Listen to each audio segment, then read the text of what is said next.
சாப்பாடு இல்லை. அந்த தாய் இப்பொழுது எங்கே? இயலாத காலத்துல கை கொடுத்த தாய். இப்ப நீங்க ஏழுமாயிட்டீங்க, உங்களோட தாய் தந்தைமார் ஏழாவது இடத்துக்கு போயிட்டாங்க. பென்ஷன், நாட்டுல வேலை செஞ்சா ஓய்வூதியம் இருக்கிறது, வீட்டுல வேலை செஞ்ச உம்மா வாப்பாக்கு உதை கொடுக்கிறார்கள், அடித்து வெளியே போடுகின்றார்கள். சகோதரர்களே, அல்லாஹ்வின் நல்லடியார்களே, உண்மையிலே அந்த பெற்றோர் அவர்கள் இயலுமான காலத்திலே எமக்காக வேண்டி எதையும் செய்பவர்கள், எதையும் இழப்பவர்கள், எதை வேண்டுமானாலும் செய்யும் ஆற்றல் உள்ளவர்கள். சிலவங்களுக்கு உம்மா அப்படி நினைவாரதே மையத்தை கொண்டு வைக்கணும்.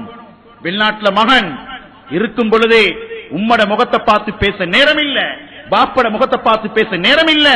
பாப்பா ஊரில் இருக்கிற எல்லாரோடையும் பிள்ளையோடையும் கொஞ்சுவாரு கெஞ்சுவார், உம்மாவுக்கு ஒரு கோல் எடுக்க நேரம் இல்ல.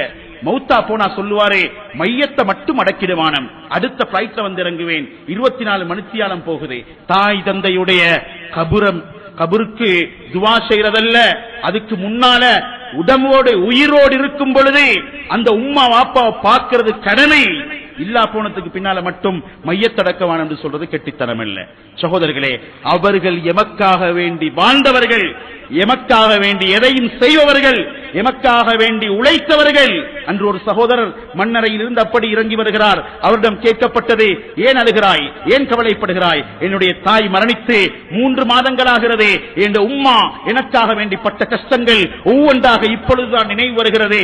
அந்த எண்ணத்திலே நான் அழுகிறேன், ஏங்குகிறேன். ஆனால் என்னால் பிரதி உபகாரம் செய்ய முடியாது, தாய்க்கு பட்ட கடனை நிவர்த்தி செய்ய முடியாது. சகோதரர்களே, இந்த சபையிலும் எத்தனையோ பேர் இருப்பார்கள், தாய் இல்லாமல் சென்றவர்கள், தந்தை இழந்தவர்கள். என்ன செய்கிறோம் என்று யோசித்துக் கொண்டிருக்கிறோம். இருப்பவர்களிலே 2 கோஷ்டிகள் இருப்பார்கள், நலவு செய்பவர்களும் இருப்பார்கள், தாயை வைத்து தந்தையை வைத்து சித்திரவதை செய்யும் மூதேவிகளும் இருக்கலாம். அல்லாஹ் மன்னிப்பானாக.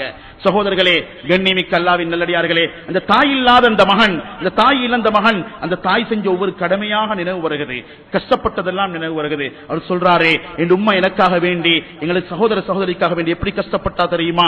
சுப்ஹானல்லாஹ். நாங்கள் ஒரு ஏழை குடிசையிலே இருந்தோம். மழை பெய்தால் இரவு நேரத்திலே தாய் தூங்க மாட்டா, பேசனை பிடித்துக் கொண்டிருப்பா. நாங்கள் தூங்குவதற்காக வேண்டி இரவு முழுக்க விழித்தா என்ற தாய் எனக்காக வேண்டி. சுப்ஹானல்லாஹ்.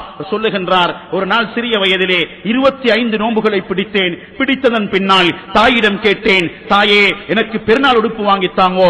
உம்மா சொன்னா, முடியாது மகனே, நீ அடுத்த பெருநாள் வாங்கி தருகிறேன், வசதி இல்ல, கஷ்டப்பட்டுகிறேன், சிரமத்தோடுகிறேன், அதனால் அல்லாஹுக்காக வேண்டி நோன்பை விட்டுடாதே, நோன்பை பிடித்துக் கொள் மகனே என்பதாக தாய் கெஞ்ச, இல்லை இல்லை நோன்பு பிடிக்கணும் என்று சொன்னா எனக்கு உடுப்பு வேணும் உம்மாண்டு கெஞ்ச. அவர் சொல்லுகிறார், இந்த மண்ணறையிலே உறங்கிக் கொண்டிருக்கும் தாய் என்னுடைய பெருநாள் உடுப்புக்காக வேண்டி என்னை ஒரு கரம் பிடித்துக் கொண்டு போய் அறிமுகம் இல்லாத ஒரு கிராமத்துக்குள் கூட்டிக் கொண்டு போய் ஒவ்வொரு வீடு வீடாக தட்டி தட்டி என்ற பெருநாள் உடுப்புக்காக வேண்டி என்று உம்மா பிச்சை எடுத்தா தாய். இப்ப உம்மோட மதிப்பு விளங்குது. எங்களோட மூவாப்பமார எத்தனை பேர் இடியாப்பம் வித்திப்பாங்களோ தெரியாது, சாமான தலையில வச்சுக்கொண்டு நடமாடிப்பாங்களோ தெரியாது. சகோதரர்களே, கண்ணியமிக்க அல்லாஹ்வின் நல்லடியார்களே, எங்களுக்காக வேண்டி வாழ்ந்தவர்கள் அவர்கள், எங்களுக்காக வேண்டி சிரமப்பட்டவர்கள் அவர்கள், எங்களுக்காக வேண்டி எதையும் செய்பவர்கள். 10 புள்ள வீட்டில் இருந்தா ஒரு புள்ளையும் குறை வராம பார்த்தாச்சு. இன்றைக்கு 10 புள்ளையும் சேர்ந்து உம்மா வாப்பாக்கு மொபைல் சர்வீஸ் கொடுத்திருக்கிறது, நடமாடும் சேவை. தம்பி, உங்களோட வீட்டுல உம்மா வச்சுக்கோங்க, நான் பணம் செலவழிக்கிறேன். உங்களோட பணம் எல்லாம் உமக்கு தேவை, உங்களோட பாசம் தேவை, உங்களோட இரக்கம் தேவை, உங்களோட பேச்சு தேவை, உங்களோட குணம் தேவை, உங்களோட அக்லாக் தேவை, உங்களோட சிரிப்பு தேவை. சகோதரர்களே, உம்மா வாப்பா நோயாளி, இவருக்கு மகனுக்கு பார்க்கறதுக்கு நேரம் இல்லை. உம்மா வாப்பா பட்ட கஷ்டங்கள் என்ன? சகோதரர்களே, ஒரு சஹாபி ரலியல்லாஹு தஆலா அன்ஹு நபி ஸல்லல்லாஹு அலைஹி வஸல்லம் வருகின்றார்கள். சுப்ஹானல்லாஹ். நபி ஸல்லல்லாஹு அலைஹி வஸல்லம் வந்த சஹாபி சொல்லுகின்றார்கள், யா ரசூலல்லாஹ், வாப்பவால சரியான கஷ்டம். இன்னைக்கு சாதாரணமா பேசுறேன், இவருக்கு விளங்குறது இல்ல, விளங்காது. நீங்க விளங்காமிக்க நேரம் பார்த்தாங்க, உங்களுக்கு வித்தியாசம் தெரியாமல் இருக்கும், வித்தியாசம் சொல்லி தந்தவர்கள். இப்ப வித்தியாசம் விளங்காமல் இருப்பார்கள். அந்த வித்தியாசத்தை பொருந்திக் கொள்ளுங்கள், அவர்களை ஏற்றுக்கொள்ளுங்கள், அவர்களை சிரிப்பூட்டுங்கள், மகிழ்வூட்டுங்கள். ஆனால் அவர் என்ன செய்தார்? ஸல்லல்லாஹு அலைஹி வஸல்லம் இடத்திலே சொல்லுகின்றார், என் வாப்பா என் வீட்டில் வந்து திருடி கொண்டு போவார், அனுமதி இல்லாமல் எடுத்துக்கொண்டு செல்லுவார். எனக்கு பெரிய பிரச்சனை இது. உண்மையிலே சட்டப்படி பிரச்சனை தான். தந்தை என்றாலும் மகனிடத்திலே திருட முடியாது. ஸல்லல்லாஹு அலைஹி வஸல்லம் மகனை கூப்பிட்டார்கள், தந்தையை கூப்பிட்டார்கள். தந்தைக்கு தெரிய வந்தது, நான் நபியை திருடி விட்டேன், அதாவது நபியிடத்திலே என்னை திருடனாக மகன் நிறுத்திவிட்டான். ஸல்லல்லாஹு அலைஹி வஸல்லமுக்கு முன்னால போய் வழக்கு ஃபைல் பண்ணப்பட்டிருக்கிறது. மகன் இன்றைக்கு எத்தனையோ வழக்கு போய் கொண்டிருக்கிறது. வாப்பா மகன் ரெண்டு கூட்டில் நின்று பேசுறாங்க. சகோதரர்களே, அல்லாஹ்வின் நல்லடியார்களே, அன்பு நபிக்கு முன்னால் வந்த வழக்கே ஸல்லல்லாஹு அலைஹி வஸல்லமுக்கு முன்னால் இவர் வரும் பொழுது வேதனையோடு வருகிறார். இவ்வளவு கஷ்டப்பட்டு வளர்த்த மகன் என்ன கொண்டு வந்து நபிக்கு முன்னால கல்வனாக நிறுத்தி விட்டானா? அந்த ஏக்கத்திலே வந்து நபிக்கு முன்னால் நிற்க ஜிப்ரீல் அலைஹிஸ்ஸலாம் வந்தார்கள். யா ரசூலல்லாஹ், நீங்கள் இந்த தந்தைக்கு சட்டம் சொல்ல முன்னால் தந்தையின் மனதிலே மறைந்திருக்கும், அழுது கொண்டிருக்கும் அந்த கவிதை வரிகளை கொஞ்சம் சொல்லுங்கள். தந்தை சொல்லுகின்றார், கதௌதுக மௌலூதன் வ முன்துக யாஃபியா, மகனே உன்னை ஆளாக்க நான் எவ்வளவு சிரமப்பட்டேன், நானும் தாயும் உனக்காக வேண்டி எவ்வளவு உழைத்தோம், உன்னுடைய உடம்பிலே பலம் இருக்கவில்லை, உனக்கு பசி வரக்கூடாது என்பதற்காக வேண்டி மகனே நான் மூடை சுமந்திருக்கிறேன், நான் கடன் பட்டிருக்கிறேன், அடுத்தவண்ட வீட்டை தட்டி அடி வாங்கியிருக்கிறேன், கூலி வேலை செய்திருக்கிறேன். மகனே, உனது வாலிப பலம் முழுக்க அது உன் பலம் அல்ல, அது உன்னுடைய சக்தி அல்ல. எனது வாலிபத்தை பிழிந்து மகனை உனக்கு உரமாக ஊட்டியிருக்கிறேன். எனது வாலிப பலத்திலே நீ வாழ்கிறாய், எனது ஆற்றலிலே நீ நடக்கிறாய். மகனே, உனக்கு நோய் வருமா என்ற பயம் மட்டும் வந்தால் எனக்கு அன்றிரவு தூக்கம் வந்து விடாதே. அசமில்மல், நான் இரவெல்லாம் உன்னை தூக்கத்திலே பார்த்துக் கொண்டிருப்பேன். நீ தூங்க என் கண் தூங்காது. மகனே, எங்காவது மரண செய்தி கேள்விப்பட்டால் எனக்கு நடுக்கம் வந்துவிடும். எனக்கு முன்னால் என் மகனை அல்லாஹ் எடுத்து விடுவானோ என்ற ஏக்கம் என்னை உறங்க விடாது. மகனே, இவ்வளவு ஏக்கத்தோடு பார்த்தேன், இவ்வளவு கஷ்டத்தோடு பார்த்தேன். பரவாயில்லை மகனே, பசிக்கு கொஞ்சம் சாப்பாடு எடுத்தேன், கொஞ்சம் தண்ணீர் எடுத்தேன்.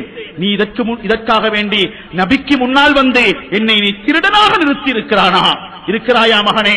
நீ எனக்கு தரும் பரிசா இது?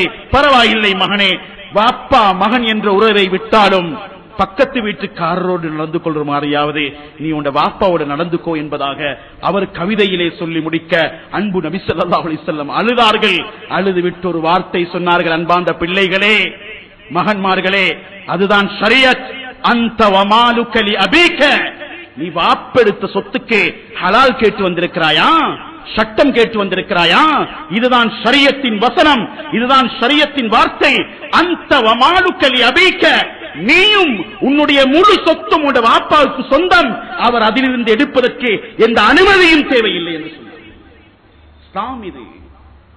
சகோதரர்களே, கண்ணியமிக்க அல்லாஹ்வின் நல்லடியார்களே, அவங்க பட்ட கஷ்டத்தை மதிக்க சொல்லுது இஸ்லாம்.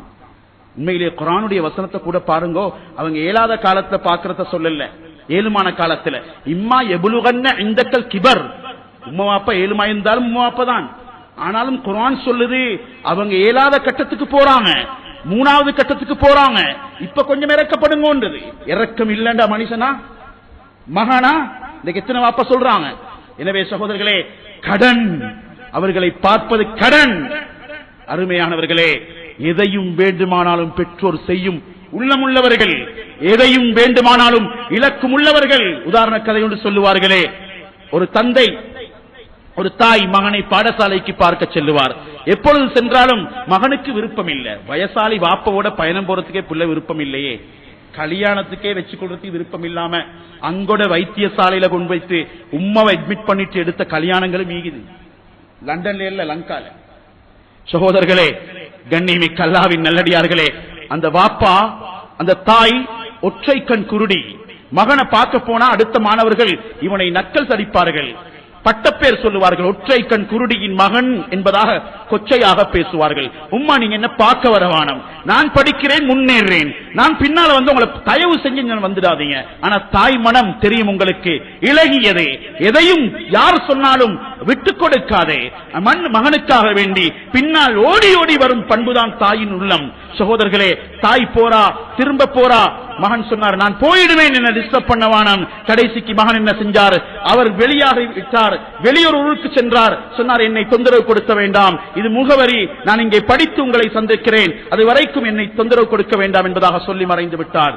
சகோதரர்களே, பல வருடங்களுக்கு பின்னால் தாயிடம் இருந்து ஒரு கடிதம் வருகிறது. மகனே, நான் உன்னை இறுதியாக பார்க்க ஆசைப்படுகிறேன், ஒரு தடவையாவது வந்து என்னை பார்த்து விட்டு செல்.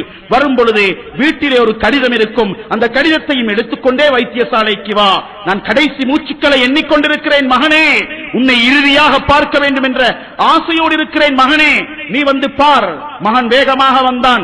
இறுதி பார்வைதானே, பார்த்து விடுவோம் என்பதாக வந்து பார்த்தால் அங்கே ஒரு கடிதம். அந்த கடிதத்தில் எழுதப்பட்டிருக்கிறது, மகனே, நான் ஒற்றை கண் குருடி என்பதற்காக வேண்டி நீ என்னை பிரிந்து சென்றாய், என்னை இழந்து சென்றாய், என்னை ஒதுக்கி சென்றாய். ஒரு தடவையாவது கேட்டிருக்கிறாயா, தாயே உங்களுடைய கண்ணுக்கு என்ன நடந்தது? இதோ நான் சொல்லுகிறேன். தாய் சொல்லுகின்றா, மகனே, இந்த கண்ணுக்கு என்ன நடந்தது தெரியுமா? நான் உன்னை பெற்றெடுத்தேன். பெற்றெடுத்த பொழுதே உன் முகத்திலே ஒரு கண் தான் இருந்தது. வைத்தியரிடம் கதறினேன், பதறினேன், என்ன செய்யலாம் என்பதாக அழுதேன். சொன்னார், உங்களுடைய ஒரு கண்ணை கொடுங்கள், மகனுக்கு கண் இருக்கட்டும், நீங்கள் ஒற்றை கண் குருடியாக வாழ தயாரா? உடனடியாக எனது கண்ணை தந்தேன். எனது கண்ணால் நீ பார்க்கிறாய், உனக்காக வேண்டி நான் ஒற்றை கண் குருடியானேன். அதே பெயரை வைத்து நீ என்னை ஒதுக்கினாயே, பரவாயில்லை மகனே, நான் தந்த கண்ணால் நீ என்னை பார்க்கவில்லை, பரவாயில்லை, இறுதி ஒரு கண் இருக்கிறது, உன்னை கடைசியாக பார்க்க வேண்டும், நீ வா வைத்தியசாலைக்கு. ஓடுகின்றான் மகன்.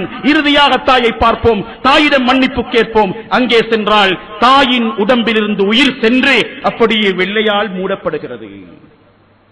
கண்ணை வேண்டுமானாலும் இழப்பான். உதாரண கதையாக இருந்தால் செய்யாம இருக்க மாட்டார். தோமஸ் அல்வா எடிசனுடைய தாய் கடிதம் வருகிறது பாடசாலையிலிருந்து. கடிதத்தை பார்த்த தாய் சொன்னா, இதற்கு பின்னால் உனக்கு பாடசாலை செல்ல வேண்டிய அவசியம் இல்லை, ஹோம் ஸ்கூலிங். இதற்கு பின்னால் நான் தான் உனக்கு படித்து தரப்போகிறேன், நான் தான் உனக்கு சொல்லித் தரப்போகிறேன், நான் என்னுடைய ஆசிரியை. ஏம்மா, உன்னுடைய டேலண்ட்டுக்கு, உன்னுடைய தகமைக்கு அங்கே யாருமே இல்லை கற்றுத்தருவதற்கு. அவ்வளவு பெரிய தெளிவோடு இருக்கிறாய், அறிவோடு இருக்கிறாய். மகன் வீட்டிலிருந்து படிக்கின்றார். சுப்ஹானல்லாஹ். உண்மையில் அவர் ஒரு முஸ்லிமாக இருந்தா சொல்லிவே இல்லை, எவ்வளவு சதகா ஜாரியா பைத்தீங்க அவர கபருக்கு. முஸ்லிம் இல்லே, அதனால